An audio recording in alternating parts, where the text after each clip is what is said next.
Hi, everyone. Hi, folks, and welcome. Welcome to Just Folks Conversations with Emma. I'm Emma, and today I have, such a treat for you. I want you to meet a magnificent, amazing poet. Her name is Zaneta Varnado Johns, and she's residing in Colorado, and I'm here in Baltimore, and through the magic of technology, we get to chit chat. Before I actually introduce Zan, I just want to share a little bit about her. She is a retired human resources leader who has enjoyed 29 rewarding years at the University of Colorado. And this is her very first publication. I want you to get a good look at it because you are going to run to a bookstore. You're going to order it. This is an amazing little volume. It's a love story, basically, every page. So let me stop talking and introduce you. Hi, Zan.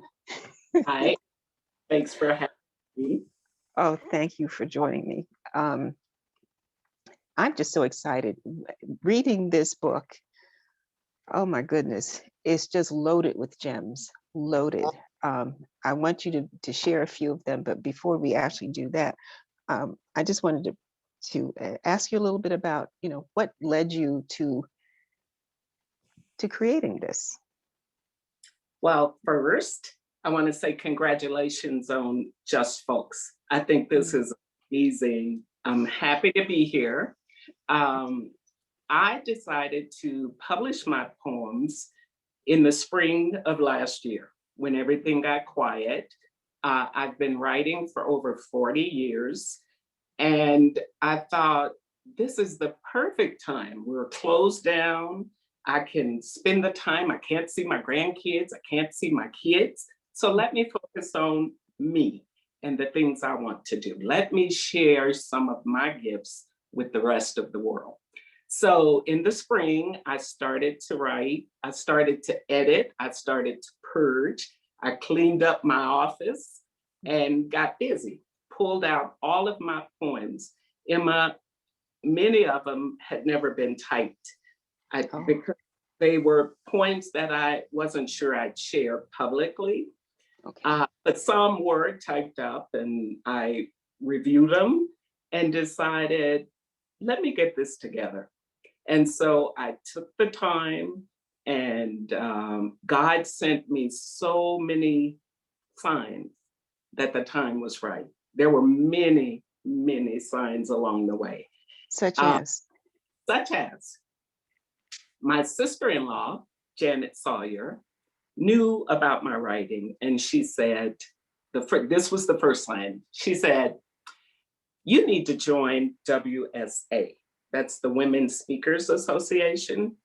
She said, they have a collaborative book that I was in last year. And you need to write a chapter for that book too. You need to do both. You need to join first, because there's so many resources available to you in this organization. It is in 120 countries. They are celebrating their 10th year. And the network of women, the support is just amazing. So I followed Janet's lead. I decided to join. I decided to also participate in that book, and we'll talk about that later if there's time. And I started doing the work. Janet also created her own workbook a few years back called Mirroring Your Vision. And I decided to do the work in her workbook. And it helps you to identify the things that you want to accomplish, what you want to dream out loud, which I never did before. I dreamt, but I didn't dream out loud. I didn't put it out there. And so after doing the work from Mirroring Your Vision, which of course, my book was at the core of that dream, I felt like I'm ready. So that's sign number one. Sign number two, I get a message from James Michael Brody, my friend from the University of Colorado in Boulder. I get a message from him on Facebook that invites me to join a 10-day put your best picture forward. I can't remember what it was called, but Michael sent that note to me and I thought, I never do this. I'm a behind the scenes, I'm not a social media person, but I'm gonna participate. I'm gonna put pictures online. 2 days later, the Lord said, ask Michael Brody to write a review for your book. Talk to him about what you're doing. Let him know, give him an update on what you're doing. Now, I need to back up, Emma, because Michael inspired me so many years ago, 40 plus years ago, because he's a writer, he's a journalist. And I was so impressed that back in 1977, 1980, Michael was producing plays on campus. And I was in awe. I thought, how could he do that? You know, I was very impressed. And I know he went on to have a great career. And so I reached out to Michael. And before I said, I have a favor. And this guy said, before you ask me, the answer is yes. Now that's God. That's absolutely divine. Divine. Yes, that's the divine. There were so many others, chapter names, title of the book, Poetic Forecast. And that's what I wanted to ask you about. You know, so I kind of interrupting your flow, but yeah. it's such a insightful title, particularly when you look at the chapters and the order in which you have laid out your work. Yeah. It's really it's a life journey, I feel, and it takes into account all of the emotions and moods and experiences. I mean, that's what's so remarkable to me about how you did this, because you have different styles of writing to reflect different emotions and situations, experiences, and it all fits. Yes. I'll stop. Well, what's perfect is the title of the book, because I had another name for it before, it would have been called something else. But my husband, Jim, is really tuned into the weather. He's my meteorologist, and we live in Colorado. And as you know, we can have 4 seasons in one day in Colorado. Yes. It fluctuates. And so Jim is always talking about the weather. He gives me reports, he gives me the forecast. And so when I started pulling the poems out and deciding which ones would go in the book and which ones I wanted to keep a little closer to the vest and which ones I could save for later, when I started to separate them and feel the poems, I thought, Poetic Forecast. Some of these poems feel good, warm and fuzzy, sunny and clear. Some are kind of sad. They bring up these emotions. Some make me cry, isolated showers. And so I started to feel the chapters, and then there we go. The name of the book is Poetic Forecast. That's how it came to be. And you were able to draw over the years of writing that you had collected, much of which you didn't really intend to publish, yeah. but that there was this structure that you were able to identify, and then you could plug those poems into that structure. Yes. Well, they fit perfectly. They're beautiful. Thank you so much. Thank you. So this is like asking, do you have a favorite child? But do you have a favorite poem? Ooh, it depends on the day. Okay. It depends on the mood. Dear to my heart, of course, is the poem I wrote after my mother passed away, Missing You. The poem, What Matters, is becoming my signature poem because so many people react to that, and it's a poem that is timeless. It's a poem that I wrote many years ago and updated in the spring, and it talks about what's going on now. What's important? What matters? That poem is in Poetic Forecast, and it is also featured on the dedication page of the collaborative book, Voices of the 21st Century, by the Women Speakers Association. Now that, to me, is an honor. It is, and I know that our audience would certainly like to have you recite it. Would you share it? Oh, sure. Up to recite it. Thank you. There's so much going on in my head. I have to have it in front of me to be safe. That's fine. That's fine. You don't mind? Okay, I will read what matters. If your eyes met my eyes in the midst of a crisis, would their shape and color concern you? If you felt my hands as they massaged your aching body, would you care about the pigmentation of my skin? If I gave blood to replenish your low supply, would you need to know that I looked like you? If you were drowning and I dove in to assist you, would you reach toward me if you knew I were gay? If you were hearing for the first time in your life, would you need for my voice to speak English only? If your loved one lay sick and dying, would it matter to which God I prayed? If I donated money to support your favorite cause, would you refuse it if you knew how I voted? If the size of my heart increased each time I helped somebody, would you be more interested in the size of my body? If you asked me to walk a mile in support of humanity, would you get impatient if I used my wheelchair?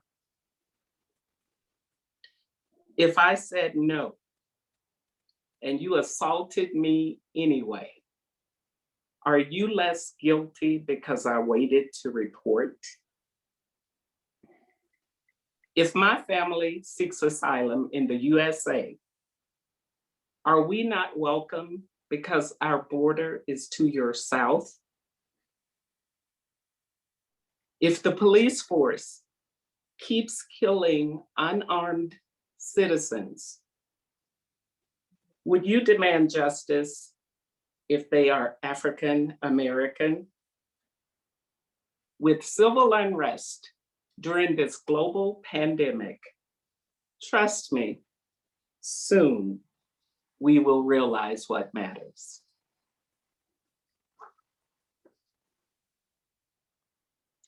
I just had to be still for a moment.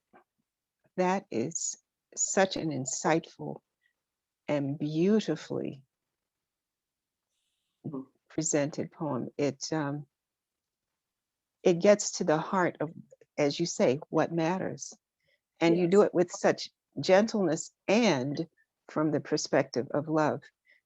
I have noticed that with some poets, and I've been talking to a number of them and observing, because poetry slams are happening all over the place now, with the technology. Yes. There are the same concerns. People are very aware about what's happening in the world, how we all are going to survive. Yes. But there's anger and there's accusation, there's distrust, mistrust. There are a lot of negative feelings associated with that. And yet you have actually addressed every single one of those issues in a way that the person listening or reading can receive the question and not be defensive. They can actually respond to it. That is a mark of genius. And I would say for certain you are divinely led to have been able to to address all of these highly charged issues. Yes, Yeah. that's exactly where it comes from. It's Mhm. the words are given to me most times. I Mhm. pray words. Sometimes I write because I'm just feeling something or I need to process something. But this poem, what matters, and there are many in the book that specifically came from God's mouth to my ears. Mhm. Well, it says something about, first of all, the quality of the person that you are. Mm, Um, and then it's such a gift. And, that's, I've got my little notes here because I have to write things down to keep up with my thoughts as well. But one of the things that I identified is that this volume is really a gift. And it has so many little gems in it. And every page um, just is a form of enlightenment.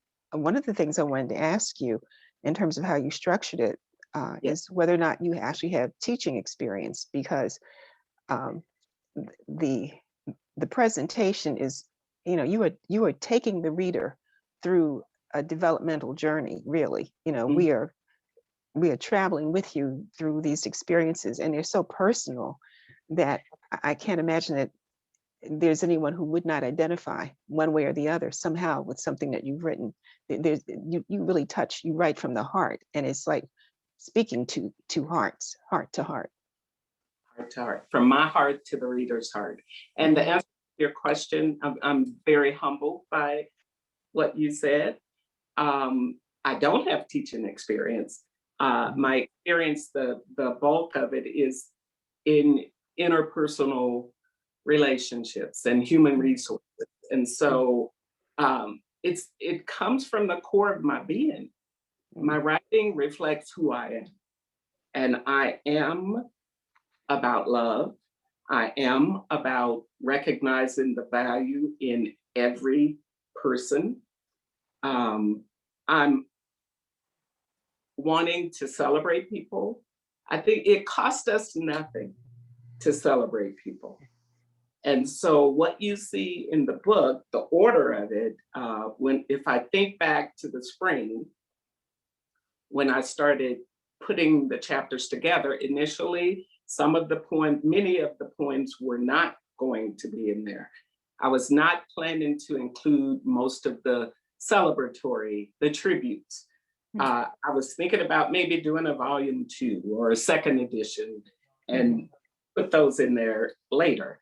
But I got into it, and when Michael and I were talking early on, I thought, why not do it all right now? Why not complete the volume? And I'm Mhm. so glad that I included the tributes in the book because that, celebrating other people feels good to me.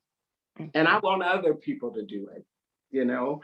I want other people to think about how they can celebrate someone else, how they can reach out and help someone else. It doesn't matter if we're different from each other. We all are the same in God's eyes. Mhm. And that's the core of my book and the core of how I live. Well, and this it's clear that you're very consistent with what you believe and how it shows up in your writing. What was your childhood like? What formed and shaped your values and your ability to see things that as you do now? Well, I am the fifth of 6 children. My parents were hardworking um, laborers. My father was a an inspector for the Department of Agriculture. He retired at 62. My mother was a dental assistant most of her life, and then she received certification to be a Head Start teaching assistant, teacher's aide. So her love for children, after raising 6 children, was infinite. Mhm. Loving parents, loving household. My grandmother, my paternal grandmother lived with us. So we had a family of, what would that be, nine? Nine in Okay. so I like to say we were each other's toy. We played a lot. It was wholesome. I grew up in Louisiana, Hammond, Louisiana, small town. When I was growing up, it was, I'd say 20,000 people, kind of rural. We didn't live on a farm, but it was a small town, not a lot going on. It wasn't until 1976 or 77 when our town got a mall.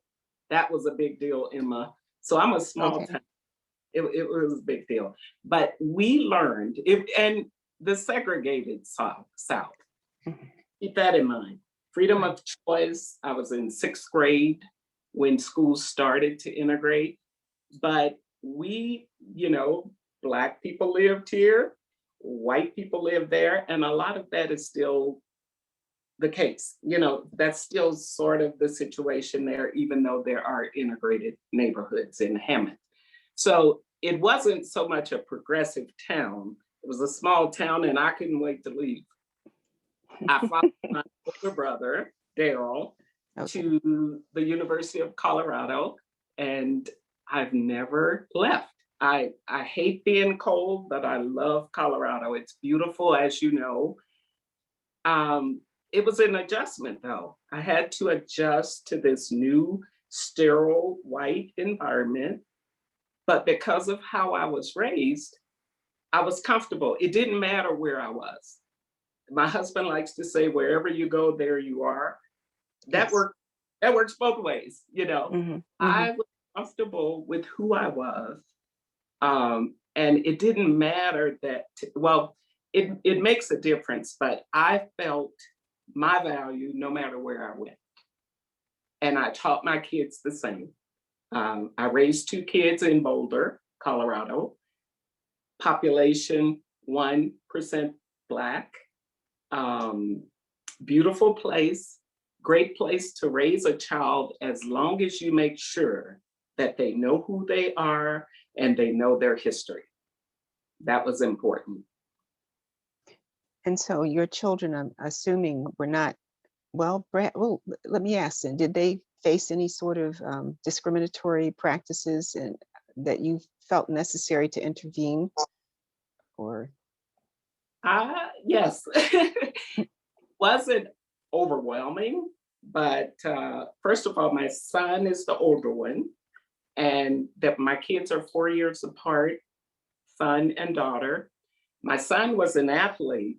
So, I believe it's easier for athletes growing up because they blend in and there's that team spirit and support. So he didn't have as difficult a time in high school because he was a great student, he was a great athlete, and everybody loved him. He's wonderful, Jaron. My daughter, on the other hand, 4 years later, Kelly grew up, and by the time she was a wonderful, happy kid, loved people to love. She loved people and wanted everybody, needed everyone to love her, and they did until middle school. So mm, middle school in Boulder, Colorado, was when she started to face mean girls. And she stood out, of course, because she'd come home and say, I'm tired of being called the Black girl. That's how they refer to her. I'm the Black. I don't want people to call me the Black girl. My name's Kelly. And so I would have conversations with her saying, you are the Black girl. And that's a beautiful thing. We had good conversations, but she wasn't happy at school because there was discrimination. The teachers didn't seem to care as much as they had when Jaron was coming along. Because Kelly, she wasn't as interested because she wasn't happy in middle school. So to intervene, she was asking, I'd say sixth, seventh grade, whether she could live in whether she could attend school in Louisiana. She wanted to go to Louisiana, stay with my sisters, go to school with her cousins, same age group. And eventually we let her attend high school in Louisiana. And it was the best decision we could have made. She was happy. The teachers, she had some of the same teachers I'd had growing up in Louisiana. My goodness. And yeah, she found her smile in Louisiana. And you know what's interesting is that as a parent, you were able to make the decision to let her do that. I mean, even though it was with your family. Yes. That must have been difficult.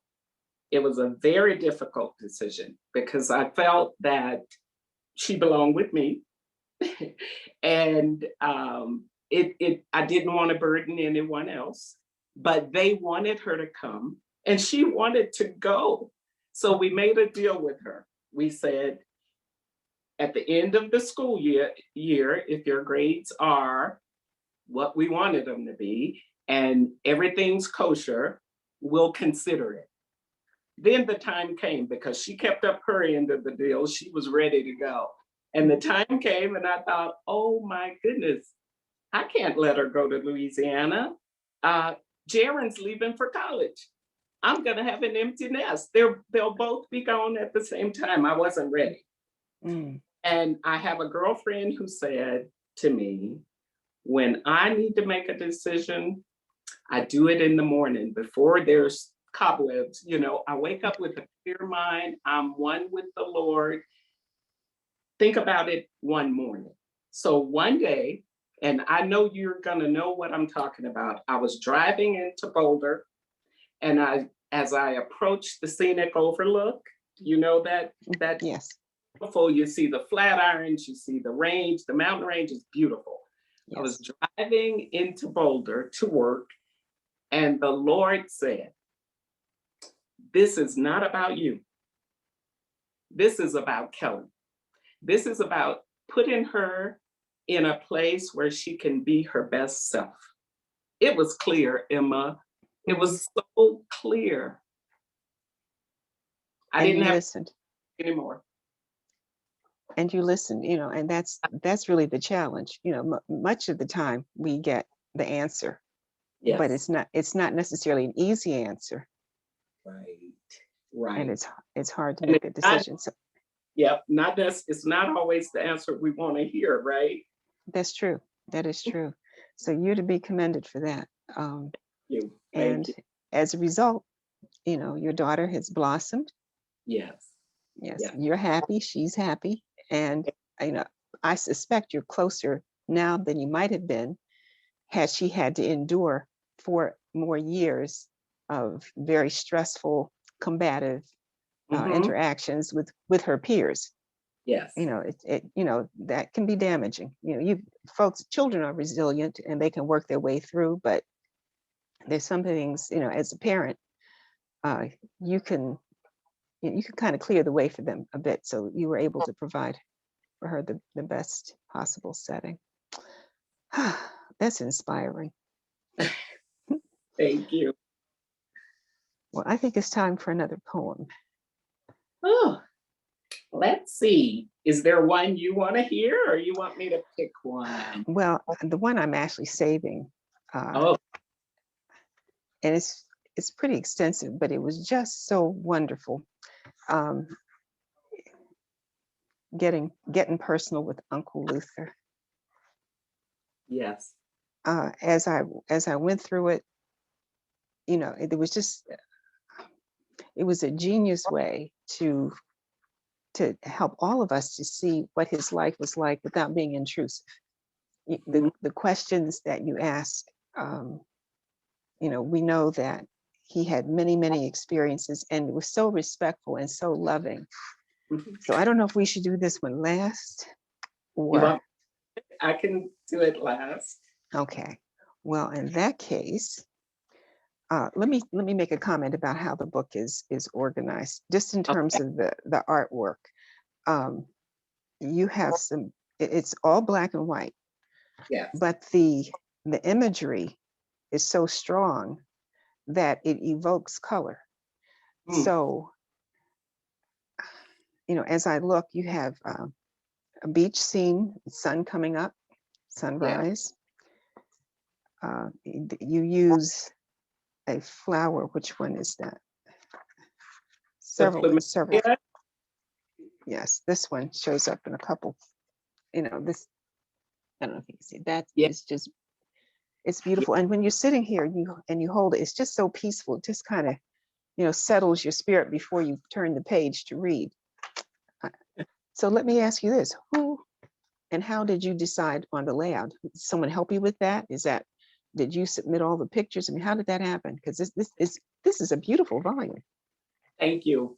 There was kind of a combination. Some of the pictures, first of all, the plumeria. This is a flower that we love. Hawaii is near and dear to our hearts. We were married in Hawaii, and we go back every February to celebrate our anniversary. And so I knew I wanted a plumeria in the book. And you see that picture on all of the blank pages with a quote. Yes, yes. The rest of the pictures, the scenes, the outdoors, many of the pictures are personal. Some are in my backyard. Some are in the mountains when my husband went on a drive. The cover of the book was when I was talking with the publisher and deciding on a cover picture.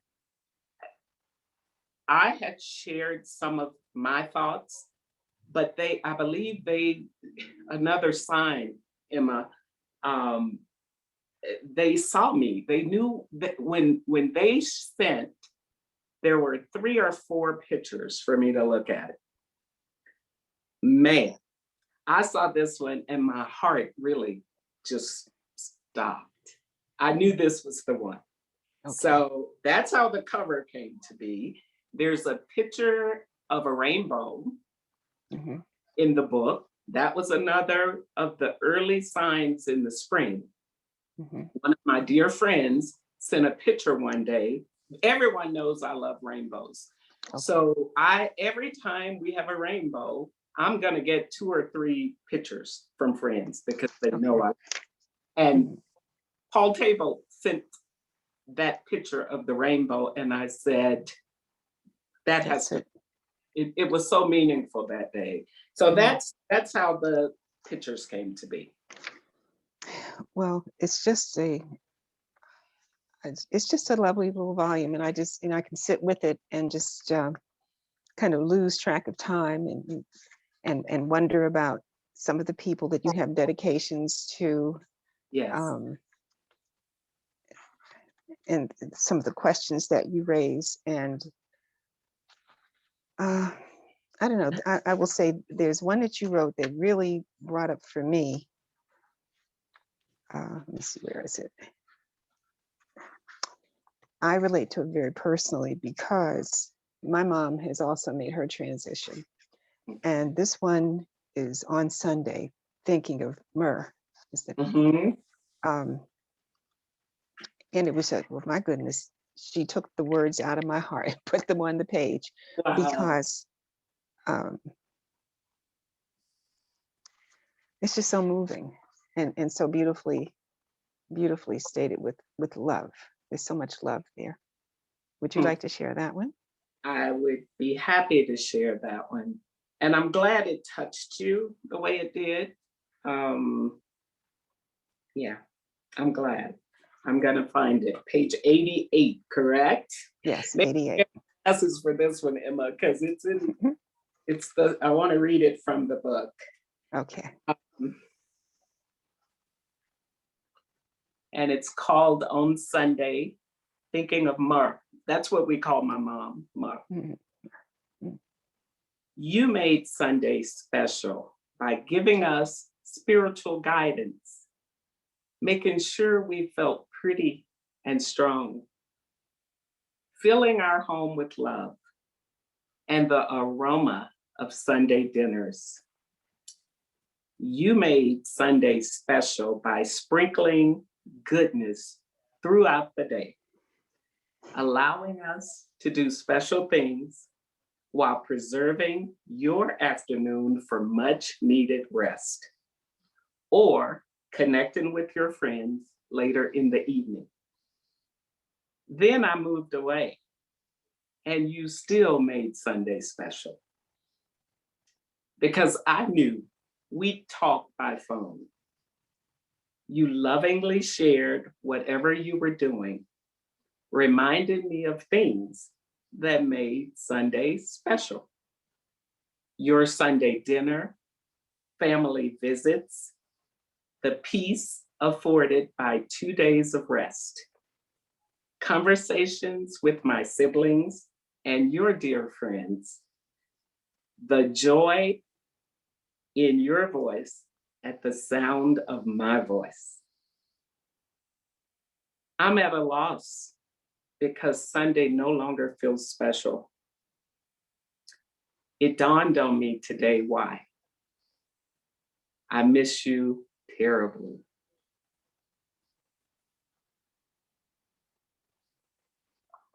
Thank you for that beautiful reading. Mhm. It's just beautiful. That was very personal. I too had wonderful parents, and Sunday was a special day, and that's why, I could have written that had I had the words, but you did that for me. And I'm sure there are lots of people who have special folks in their lives who have transitioned, who've moved on, Yes. and that leaves a little bit of a hole, a little tear there. Mhm. Mhm. And it's good to be able to recognize, and really appreciate. It's a tribute, Mhm. to be able to say, really, thank you. That's That's what it is. It's a thank you to my mother for Mhm. making it special. Yeah. Well, she did a magnificent job because you are clearly a wonderful person, and what you learned from your parents, you passed on to your children, and in the way that you're able to, like I said, share the wisdom and your observations. And I see in the back of your book you've got some pictures. Yes. Some Now things here. that's a special collage that my husband Jim put together for me. Mhm. Actually, for all of the tribute poems, I had planned to put a picture on that page, on a corresponding picture to go with the poem. Mhm. And it was getting to be a little hectic. And so one night, Jim said, "How about I create a collage for you?" Mm. And Emma, my shoulders dropped. It was the answer. Mhm. And pull pictures out. Everyone in the collage is presented in the book through a tribute. And so you'll see my parents at the center. And I don't know if you noticed it, but there's kind of a heart around them. They're at the Oh, core of yes. It's everything. subtle. I see it. Yeah, I see it. subtle. Yes. And Mm. my siblings, there are dear friends. You'll see the picture at the upper left is the picture of my girlfriends that I grew up with. Some I've known since before first grade, and some we met in middle school. Uh, we call ourselves the Girls of 75. Oh my And goodness. we were traveling together every summer, and then things slowed down, but we still connect. We're very connected. When I Mm. go to Louisiana, one's in Dallas, we always connect. And that's the subject of my poem, Quilted Friendship. Those Oh, girls. well, let's share that one. Oh, you want to hear that one? Okay, Absolutely. let me get my glasses on again. Yeah, that's a special one. I was feeling some sort of way one of those times getting ready for our trip. Don't know where we were going that year, but we would always bring gifts to share with each other. And that year I decided that I would write a poem and share it with them, Okay. called Quilted Friendship. Like pieces of cloth sewn together, Our lives are intertwined by friendship, love, and laughter. We were connected by circumstance, location, church, school, and family. Young and caring children, now beautiful and mature people. Lovely patterns, colorful, textural, different yet similar. We are common threads woven to create something special. Our individual spirits and varied lives foster shared experiences in sad and happy times. Collective and personal reinforcements. We have something beautiful and unique, comfortable and warm. I call it quilted friendship. Beautiful, beautiful. I'm sure they were just, jubilant to receive and to see that picture of themselves. Oh, yes, they liked it. Yes. Yeah, it's beautiful. Well, let me ask you about your writing style. I'm actually using your book club dialogue prompt, Yes. which I love. That's why I asked you, were you a teacher? I said, oh, okay. And it says you were inspired early on by Nikki Giovanni and Maya Angelou. Yes.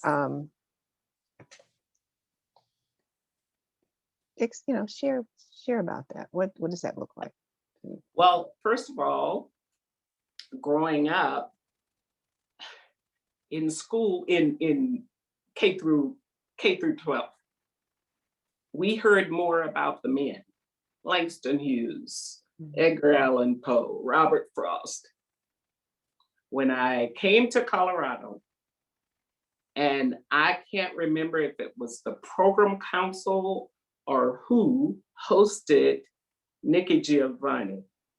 When Nikki Giovanni stood on that stage in the University Memorial Center and recited Ego Trippin', Mm.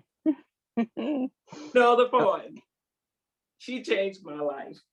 Okay. I felt like, oh my goodness, look what I've been missing. It was so powerful. It was so powerful. And the way she writes, her presence, she was this young, feisty thing, and she's still a feisty thing. Yes, she is, very much. So from ego tripping to, one of her more recent poems is I'm married to my mother, or something like that, where she talks about her relationship with her mom. I love that poem. So Nikki Giovanni was my first hero, and then Maya Angelou came to campus. And when I've seen her so many times in person, and then anytime you see her or read what she writes, your life is changed. And so I admired them so. And they looked like me. Like Amanda Gorman is showing young children, yes, those with speech challenges. She's saying, you too can do this. Well, Nikki Giovanni and Maya Angelou said to me, you can do this. And so I really started writing as a student at CU, but I took, English lit classes, African American literature. Michael Brody will remember Carol Matthews, one of the professors who taught us African American literature. I hadn't been privy to that in a classroom setting. And so that's what changed. That's what motivated me to start writing. And so my style, like you said, sometimes I write in one dialect, sometimes I write in another. It depends on what I'm feeling. It depends on the words that God gives me. Yeah, there's no set way. Go ahead. So the consistency, regardless of the style, is the integrity. There's truth that runs right through every single poem. So, that touched me. Thank you. Well, I cannot say enough wonderful things about Poetic Forecast. Uh, I have enjoyed and am continuing to enjoy your poems. They're personal, they're life lessons, they're beautifully written. I mean, I'm That out of means words. that means a lot. Thank you. Well, thank you so much. And is there anything you'd like to share with the audience that we haven't touched on? Um, we're talking about Poetic Forecast, but I'll mention quickly the new collaborative book that I talked about earlier, because my poem is at the front of that book. In Mhm. addition, a chapter that I wrote to honor, to talk about life and everyone has value. My chapter in that book is called Invisible No More. And I share some excerpts from poems, Mhm. and I share a heartwarming story that was written. I read it in some journal, written by a CNN editor, Daniel Burke. And he was talking about a COVID-19 patient who was deathly ill and the impact that the housekeeper who cleaned his room, the impact that she had. He said she changed his life. And this is such a beautiful story. I have to share it because I'm hoping that the book is going to be released on February 23rd. Okay. My chapter, Invisible No More, pays tribute to that housekeeper and that patient, and how their story resonated with my points. The story reflects my writing. It Yes. talks about what matters. What matters? It doesn't matter. The housekeeper was born in Guatemala. She spoke English as a second language. And she would enter his room this was in the spring when no one, he had been given his last rites and his family couldn't visit him.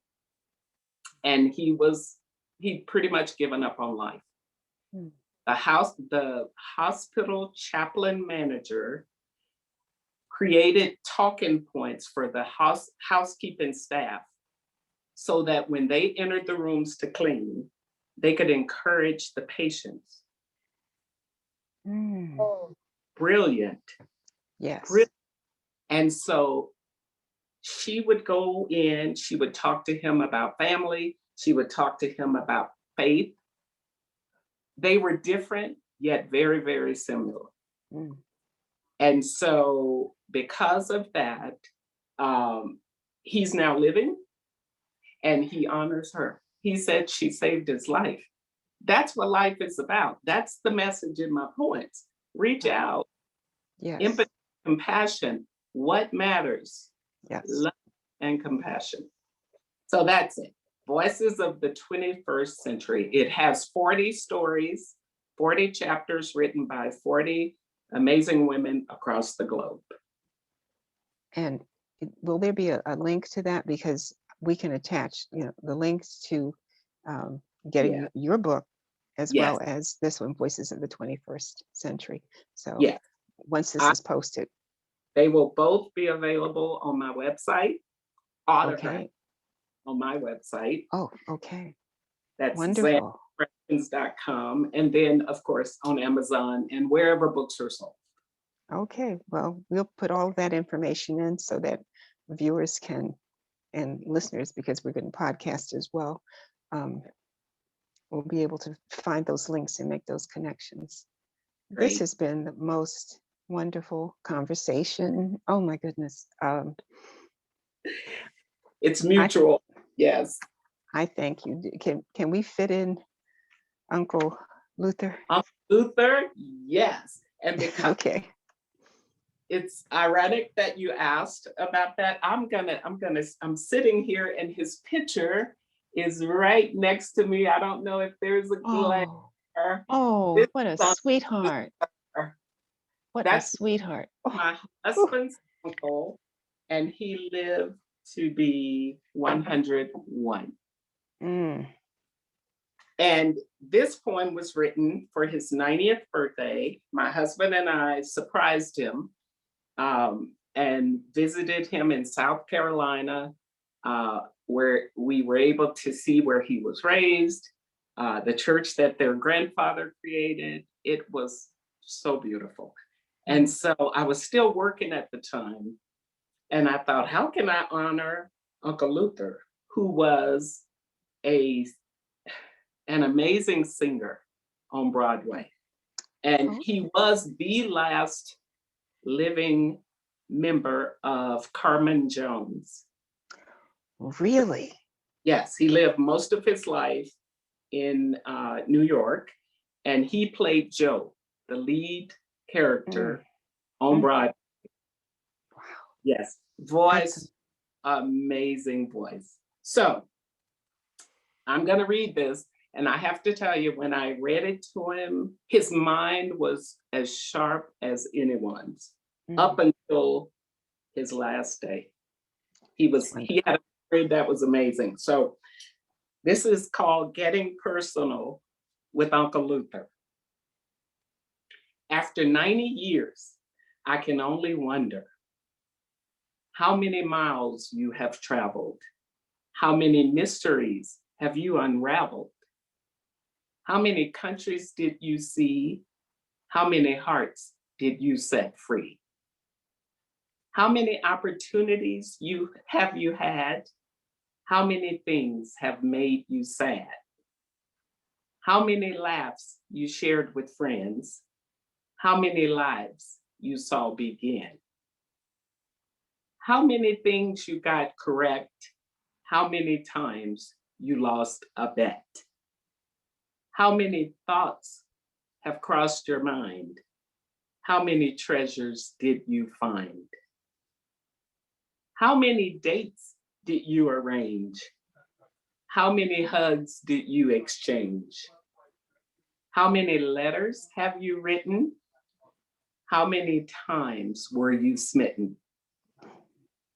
How many ballads have you sung? How many times you pushed your lungs? How many lyrics you had to learn? How many ovations did you earn? How many tears you didn't allow? How many times you took a bow? How many ways you've signed your name? How much excitement can you claim? How often did you see unrest? How many times you felt your best? How much comfort came your way? How many times you kneeled to pray? How many fears have you overcome? How many jackpots have you won? How many cars did you drive? How many accidents did you survive? How many hearts have you broken? How many words have you spoken? How many dreams you've shared with others? How many thoughts you can't recover? How many times did you fall? How many people have you called? How many pets have you adored? How many times have you been bored? How many suits have you worn? How many stitches have you torn? How many passions did you seek? How many times have you felt weak? How many bars did you frequent? How many debts became delinquent? How many tasks went undone? How many ways did you have fun? How many ships did you sail? How many postcards have you mailed? How much darkness you incurred? How many full moons you preferred? How many times have you been in love? How much grace came from above? How many sunsets you enjoyed? How many ways were you annoyed? How many stars have you counted? How many horses have you mounted? How many trips have you planned? How many maps have you scanned? How many whispers you delivered? How many voices made you shiver? How many secrets have you kept? How many times have you wept? How many books have you read? How many groups have you led? How many neighbors have you known? How much love have you shown? How many walks you took in the rain? How much weight did you gain? How many jokes did you tell? How many egos did you swell? How much time did you waste? How much caviar did you taste? How many rainbows drew you near? How much jazz did you hear? How many roses have you sent? How much money have you spent? How many aromas have you smelled? How many ladies have you held? How many rivers have you crossed? How many coins have you tossed? How many things did you see perish? How many memories do you cherish? How many storms have you lived through? How many people care about you? How many nights did you feel alone? How many trials made you strong? How many honors did you receive? How many loved ones have you grieved?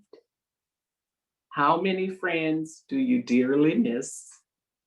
How many times have you been kissed?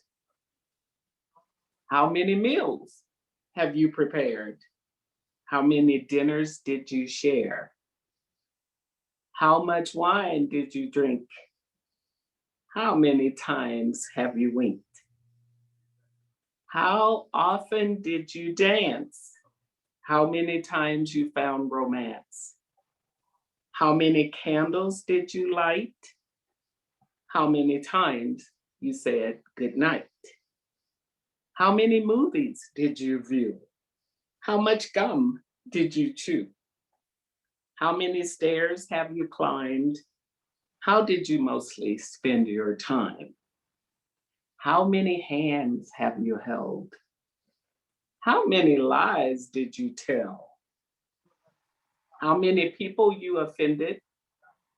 How much good you really intended? How many times your heart has ached? How many promises you had to break? How many times did you forgive? How many moments you wish to relive? How many people have you met? How many will you never forget? How many things have made you smile? How has your life been worthwhile? Uncle Luther. Mm. Uncle Luther. You know, never having had the opportunity to meet him, I can picture the kind of person that he must have been. And from the questions that you pose, the kind of life that he led. So he seems absolutely like a wonderful person. And I can just see how he would have responded to those questions and those as those memories came up and shared. So That's a beautiful memory for me. mm, He you are loved a master. his memory. He was answering the questions as I posed them in his mind. See him, yeah. Well, I can just feel the interaction. You know, it's very, it just draws you out of yourself. So you can imagine, you know, Uncle Luther. You are a master poet. You really are. And the there's somewhere I read that you you start each writing basically with a prayer. And it really does show that, the love that you're receiving, you are absolutely letting flow onto the pages. It really is an overflow from your cup. So I just wanted to thank you for taking this on as a project. You are blessing untold numbers of people. I hope your little book grows legs and people buy it and share it. And I'm highly recommending it. It's a wonderful volume and a beautiful way to spend some time alone, just reading and reflecting and just kind of basking in the glow and the intention, the good intention that you set out to do is well received whenever you open a page anywhere. So thank you so much, Zan. Thank you for having me. You're very welcome. And we will be posting links on the site once we get this up. And I just wish you much success. And I can't wait till the pandemic is under control enough we can actually meet in person. Yeah. This is our first encounter. And full disclosure, Michael Brody that you refer to is my husband. So that's our connection. That's so, beautiful. So. Thank you so much, Emma, and all the best to you with your podcast. Oh, well, thank you. All the best to you. See you soon. Okay. Bye-bye. Bye-bye.